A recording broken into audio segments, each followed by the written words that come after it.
मायावती ने दी नई जिम्मेदारी, राजा राम अब भाजपा के नेशनल कैंडिडेट बनने वाले हैं। कहा जाता है कि उत्तर प्रदेश की पूर्व मुख्यमंत्री और बहुजन समाज के पार्टी के अध्यक्ष मायावती, उत्तर प्रदेश के पूर्व मुख्यमंत्री बहुजन समाज पार्टी के प्रमुख मायावती अब पूरी तरह से एक्शन मोड में आ चुकी है। कहा जाता है दशक में स्नातों के बाद मायावती अब पार्टी के फिर से खड़ा करने के लिए उम्मीदवार खड़ा कर रही है। कहा जाता है कि मायावती जो कि राजनीतिक दलों में बदलाव लाने की कोशिश, राजनीतिक हलकों में इन बदलावों को मायावती ने की नई राजनीति के रूप में देखा। कहा जाता है आकाश आनंद जो कि हटाना और राजा राम को आगे लाना इन्हीं करना है, दिखाता है कि पार्टी के अब जमीन कार्यकर्ताओं को प्रदर्शित करना इन पर जिम्मेदारी दी गई है। राजनीति के रूप में देखा जा रहा है आकाश आनंद जो कि हटाने की राजनीति के आगे लगा धब्बा को हटाने की कोशिश की जा रही है। पार्टी अब जमींदार कार्यकर्ताओं को प्रदर्शित प्राथमिकता दे रही है। कुछ दिन पहले मायावती ने अपने भतीजे आकाश आनंद को पार्टी के राष्ट्रीय स्वयंसेवक पद पर हटा दिया। कहा जाता है कि तुरंत बाद ही उन्होंने कहा जाता है कि यह जिम्मेदारी एक सीनियर नेता को सौंप दिया गया। कहा जाता है कि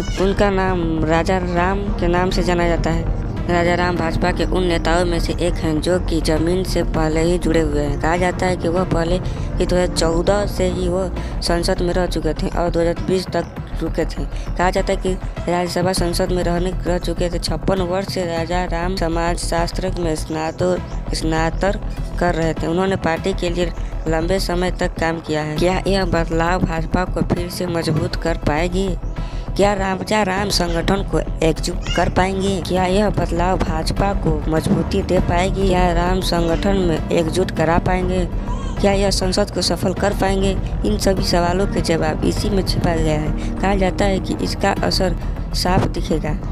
राजा राम जो कि नेताओं में से सबसे एक्सपीरियंस नेता है, जो कि उनको 2024 से लेकर 2020 तक अनुभव हो चुका है। तो ऐसे ही सटीक और तेज राजनीतिक खबरों के लिए JRT न्यूज़ के साथ जुड़े रहें।